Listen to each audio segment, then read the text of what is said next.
Gentlemen, welcome back to another Manly Man Skills. Today, advanced drilling. I'm talking missionary, pile driver, the other one, so you both can watch the hockey game. Now that that's over with, just a wee bit of cringe what for goofing on people whose knickers come factory pre-knotted. They should be good and properly fucked off now. On account of we don't want to show our drilling super secret superpowers to just anyone. First thing when drilling is to be super safe. I'm talking ear hole pluggers in every orifice, bubble wrap, double up on the condoms, thick gloves, safety McGlarses, blast shield, filter it through a cigarette, and an N95 respirator. Trick the first, and I've been telling you this all along, keep your dick in a vise. These little machinist vise are great because they're compact and then you can clamp them to whatever work surface. Don't use your hand like a vise if you don't have to. Bring a vise with you or have a vise. Good sturdy vise is the most important tool you can own.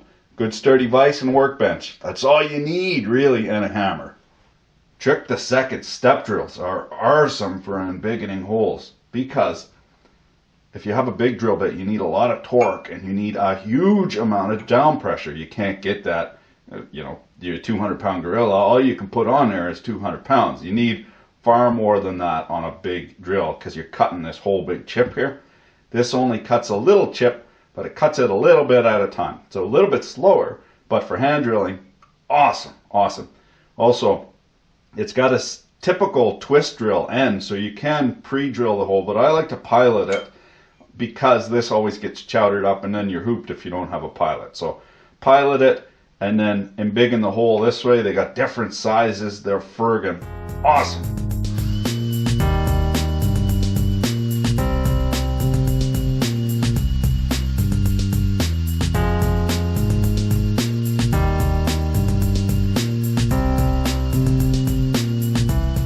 Really great feature is it deburrs automatically to one side of the hole.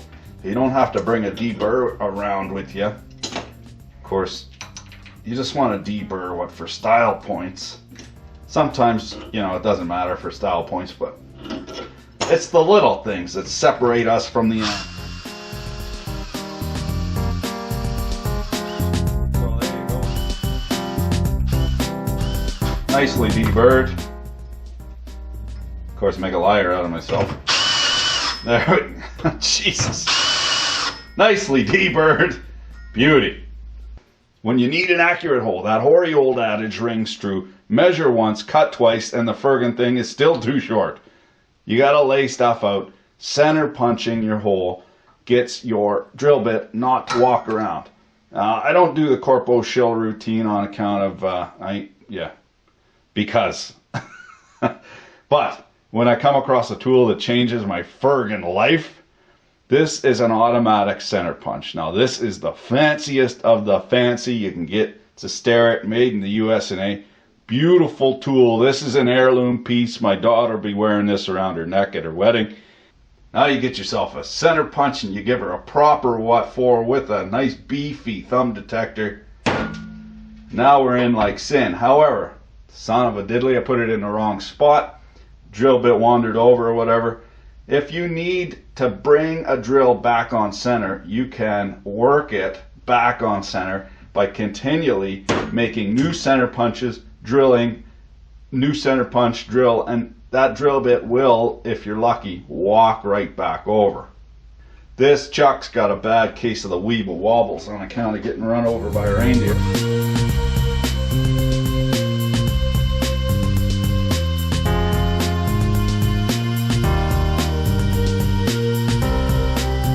Okay, so it's walked off that way. We're going to put a center punch mark over here, just north of center. We're going to walk it back here.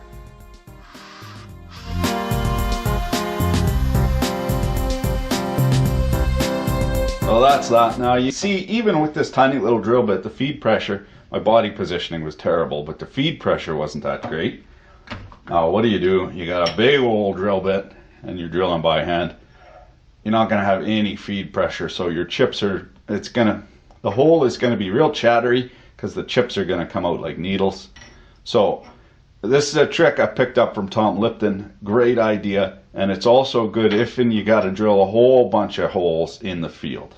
You get yourself a belt and a stick, or a rope and a pipe, or a piece of aluminum angle iron and copper tubing. No, copper wire.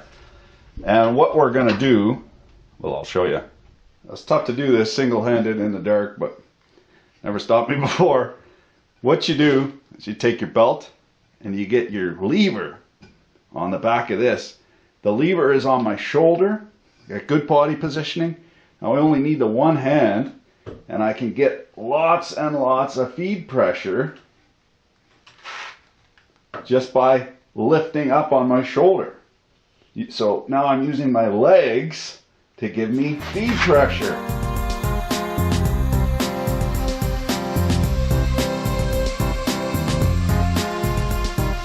So this is with no mechanical advantage.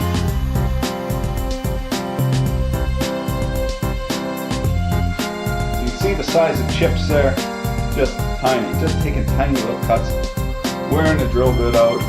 Now while I thoroughly enjoy hard work, I can watch it all day. I don't necessarily like doing it needlessly.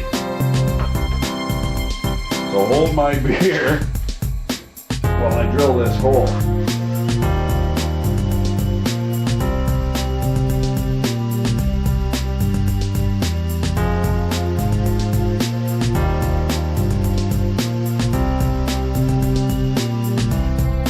Now you see the chips on there, way better.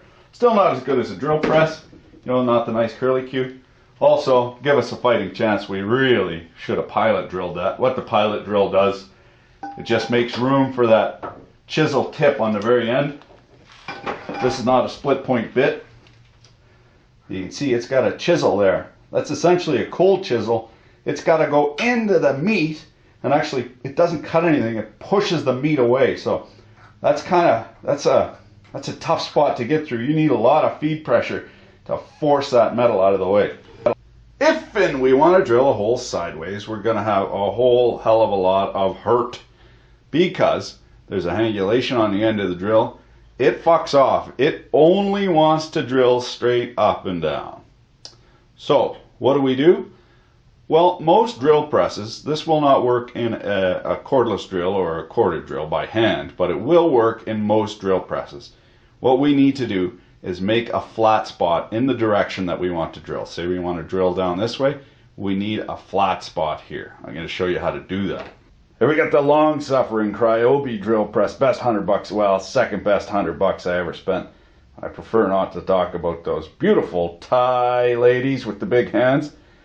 Aftermarket clamp there, as we can see. And yes, 1/4 inch end mill in a Jacob's chuck. It's not good, but it ain't teabag. And we want this as rigid as possible. I'm talking A-bomb tight. Tighten until you hear the casting crack, back a 1/4 turn and call over the apprentice. Now this is a special tool. It's a milling cutter. It's for a milling machine. You need a 4 flute that will plunge. And you can see it'll plunge because it's got cutting edges all the way across. Some of these have a little hole in the middle. Some are 2 flute, some are 3 flute. But you need the one that has a cutting edge all the way across. Now this, as opposed to a drill bit, is flat. It's actually got probably 2% rake inward. So the outside is, well, it's concave.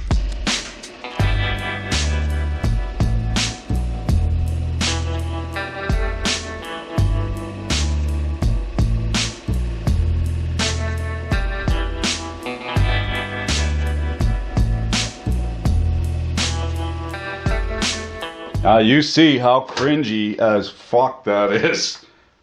Now we got a flat spot. We can drill it without a weeble wobbling off on us. And in practice rather, this flat spot doesn't need to be as big as the drill bit. It just needs to be big enough to guide that center chisel in the right spot. But again, works in practice, but does it work in theory?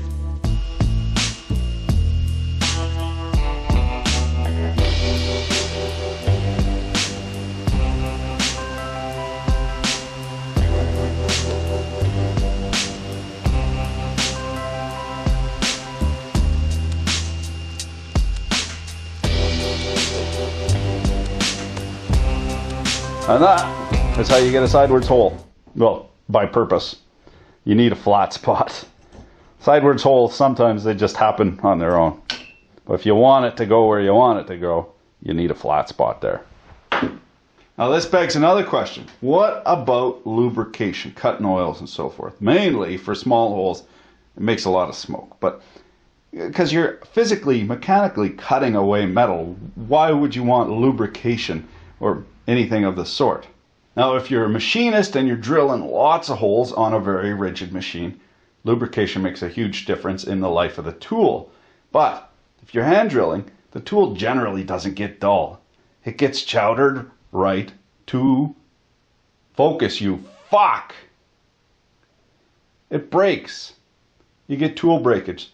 So what we're actually doing is providing some cooling and some lubrication, because that chip needs to come up and climb and get curled over itself, and the drill bit is what's forcing that chip to curl and come up. So if you have lubrication on there, it reduces the need for feed pressure and the amount of torque on the drill bit. You know, again, so much depends on the weather. Lubrication is kind of, for small stuff, it's kind of optional. And you'll see guys just fucking whopping the oil in there. It just needs just a kiss. Just a kiss. I'm going to drill a hole, and it's not going to be round. It's going to be trilobed. And people wonder how the fuck that happens.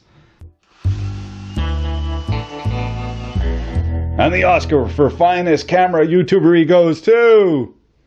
Focus, you fuck. There we go.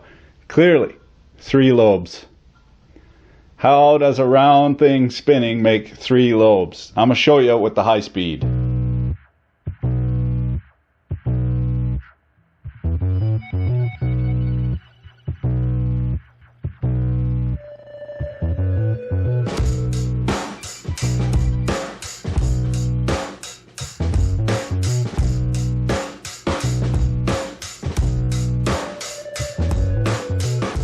Now we're getting into some heady stuff with the help of high-speed potato vision.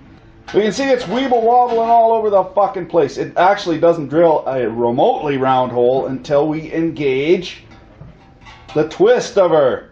We got to get the meat of her in there. Just the head won't do it. You got to get the shank in there, what for making a round hole. And that is why people will tell you cannot get an accurate hole with a twist drill, because it's drilling on this end and this end is weeble wobbling around. It's just the sides of her, the shoulders of her, that are actually keeping it clean in the hole. Yeah, little Johnny at the back of the class, that is a hell of a good question. Why is it 3-lobed and not 2-lobed or 4-lobed? Because a multiple of 2, because this drill bit has 2 flutes. Could it be that the drill chuck has 3 teeth, 3 grippers, and that's why it's 3-lobed? There's a 3-way weeble wobble.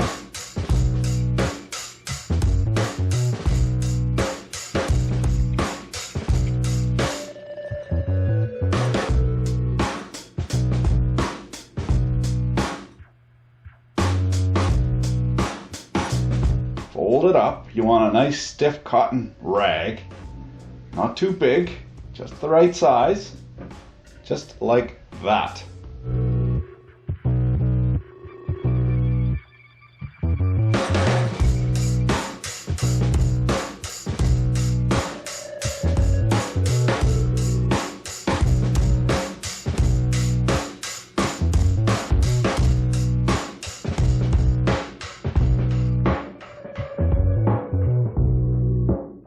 Still looks pretty triangular to me, only it's got a dimple. Now, also, one of the claims to fame of that trick is it prevents the helicopter effect. It prevents the drill bit from biting into the material and flinging this up. But when I'm drilling metal, generally, I like to have good clamping anyway, because it makes for a nicer hole. Now we got the drill bit in a collet, which is a round clamping device in the milling machine, very rigid setup. We'll see how the hole turns out.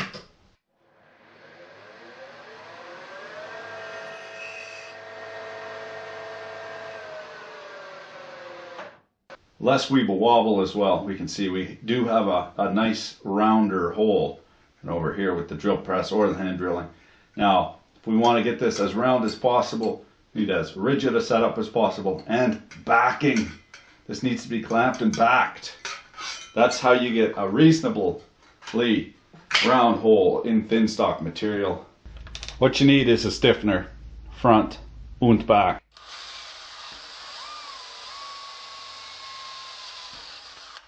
And that's the trick for getting non-triangular holes. Now here's a trick to get you out of a jam. Never fails. Something's got to be perfect. Perfect. So you drill it perfect, you lay it out, it's in the perfect spot. The replacement part comes and there's been a revision. The bolt holes are fucking different. So now what you got to do is drill a half of a hole. It's a half of a hole off. Now we keep running into the same problem because there's a hangulation on the cutting edge of the drill. We can't drill half a hole. If we had a milling machine, we can easily drill half a hole, but all we got is a hand drill. What are we going to do? What you got to do is make a nice thick guide.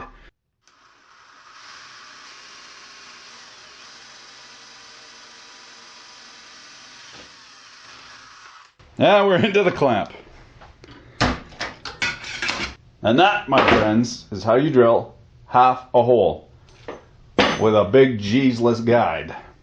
Consequently, the astute amongst us have no doubt noted that if and you need to make a drill hole on a hangulation, a whole bunch of drill holes on different angles that aren't perpendicular to the surface, you're better off just getting a big G's-less brick and using that as a drill guide instead of each and every one of these milling a flat spot in order to get the twist drill to go in. Guide, save you time in the long run. That same trick will work on hole saws if and you need to keep it stable to do a half a hole, or you don't have a pilot or whatever. Make a guide, clamp the guide where you want the hole, in she goes. The thing is about hole saws, the depth of cut before you need to clear the chip isn't very deep, and people don't realize that. You'll see new hole saws with big long gullets to clear that chip. This will get packed in here, whether it's plastic, whether it's steel, whether it's, yeah, you do not want that rigid carbohydrate foam touching your skin. Sick. Oh, I fucked up. Okay, I'm marking the hole here. And as I said, the gullet of this gets packed. So if you want the nicest hole you can possibly get with one of these shitty things, and let's face it, I mean, these got a bad case of the factory speed wobbles. What you can do, use a twist drill or a Forstner or whatever. Mark your hole location, your saw location. And we just drill 1 or 2 or 18 holes. And what that'll do is allow you to straight drill through without pulling out, because this will clear the chips out.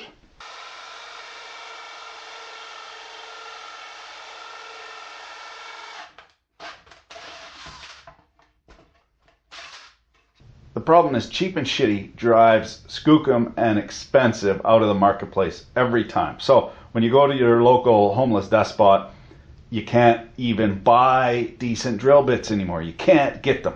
But here in Canada, you can't. I did a little research. You can get these clee lines there. I'll talk about these momentarily. But first, we're going to look at the cobalt drill bits, and we'll look at the molybdenum drill bits. They're a little bit different than regular high-speed steel. They're still a grade of high-speed steel, just different 11 herbs and spices. Next to that, we'll start at the bottom, the middle, and work our way up. Here we have, out of the UK, made in the UK, Presto Metrique. These are black oxide finish, high-speed steel. The black oxide finish, and we can see here, not split point. So regular point, twist drill, right hand. No ground, no 3 grind on there. The shank here is soft, so it spins in the chuck. They do that on purpose so you don't ruin your chuck. But the problem is, once it spins, it leaves a little gall, and then some brainiac, of course, goes to the the angle grinder, or the grinder, and grinds that off, and then all of a sudden your nice drill bit is doing the old weeble wobble dance. So this would be a T1 or more than likely an M2 tool steel. T1 has T tungsten, so it has lots of W in it. Go figure that out. It has lots of tungsten in it. But that was the old days. It had like 18% tungsten. Now this is more than likely M2, which is the same hardness as the T1, but it's like 50% tougher. So same hardness, more tougher, more better. These are good drill bits, mind, and made in the UK. The thing I don't like about this set is the fucking index is garbage. Garbage. Look at this. All sticky and just falling apart. Like, look, I had a look at the drill. I used one of these drills so far, and the thing's fucked. Fucking junk. Okay, this is what they call a bright finish, and we can see this is not split point as well, but these are left hand. So these are they're special for extracting stuff and drilling stuff that's stuck in there. Left hand twist on that. So you'd have to run this in reverse. Well, we'll get into coatings. So this is a bright one. Those last ones were black oxide. This is titanium nitride. There's about a half a dozen coatings that are all physical vapor deposition, PVD. As it happens, I made titanium nitride when I tried to cast, there we go, right in there in the beaker of shame, or Erlenmeyer flask of shame. See that gold looking stuff? That's titanium, and it picked up some nitride from the atmosphere, turned into titanium nitride. And that's how they actually do it in the physical vapor deposition booth. They suck out all the air, then they put in a little bit of nitrogen, and then zap a titanium sample to get it to evaporate some of the titanium, and it sticks to the nitrogen and then sticks to the tool. Physical vapor deposition. There are, as I said, a dozen different coatings, and none of them look like Rainbow Bright. Now the reason you want that on there, it's a super hard coating, so for wear, one, but mainly for chip flow. Remember, the chip's got to come up and flow past, and it might be blue hot, it might be even hotter than that. So you want a coating that does not wet to whatever material you are drilling. So it will not solder a chunk to it. So and also you want it very low coefficient of friction.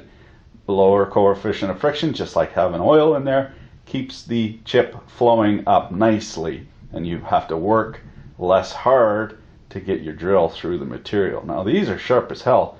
Cut myself all right to rat shit doing this. You don't generally see this on a drill that's been used by hand. That is, the coating's actually wearing off of there. Normally this would be chowdered all to fuck, and you can see the edge here starting to go. This is the Norseman, and it's pretty much top of the line, so we'll leave that for now. Next up the ladder, in my opinion, is the Walter. These are expensive, but the problem I have with these, one, is they are Chinesium. You can tell they're Chinesium because they're not plastered with USA, USA. And also, they're using Times New Roman font, just like you would in if you were going for a high school job. That's something that they can't figure out using a different font. These are nice, however. They got a 6-way grind on them, so they hold in the chuck nicely. Now, if you believe the marketing wank, these are sintered unicorn farts, just amazing SST steel, which there is no proprietary blend of steel, okay? There's grades of steel, and you buy what you need. So this is M2, this would be M2 after doing a bit of digging, AL, M2 AL, which means it's got no cobalt at all in it. Chrome, moly, tungsten, vanadium, no cobalt at all. This would be good for everything, just not super hard, tough materials. And as we can see, they split the point, and it's got a fairly thin web there. Nice drill bit. Is Chinesium, and you are paying a premium price because of the Walter brand. Also, the index it's not the nice one that I'm going to show you next. Next up is the Klee line, owned by Greenfield Industries, in a beautiful Huot index. Nice and stiff, rigid, been around forever. A nice, beautiful, almost powder-coated finish. These indexes are the bomb, and I love this, how they give you the information for the size of tap drill and whatnot. Now, nitride coated and a different, slightly different, more straw colored, so this might be tin chromium nitride with the nitrided inside. The thing is, if you're worried about this kind of coating, the only time you need to be worried about it is if you're a machine shop and you got to get the most bang for your buck. Well, then you call your tooling supplier and they'll specify what you need. Maybe you need diamond-like coating. Maybe you need chrome nitride. You know, something that takes 1,000 degrees centigrade, like titanium tin nitride, something like that. Like there's all kinds of flavors, and so these are really nice for you Yanks, being able to get these at the homeless death spot, because it's got the 3 grinds there, so you don't gall up the shank, and these are sharp and skookum as hell. Of course, these would just be M2 tool steel, nothing special, but still, very high quality drill. Now we get into the higher end stuff. These are for harder steels, letter index, size Z. Metric fanboys be like, what?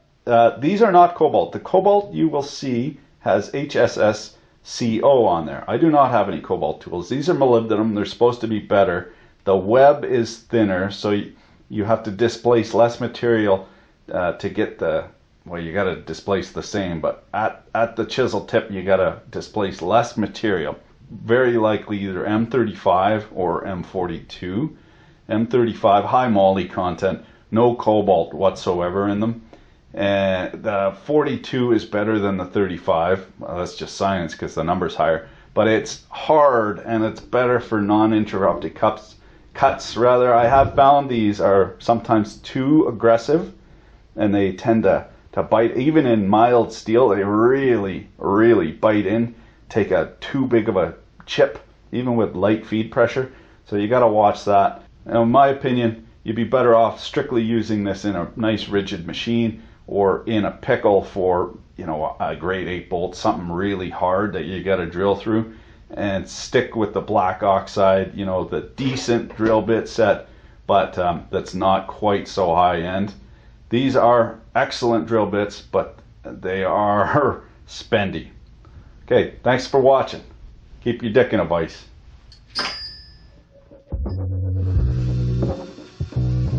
It's not working.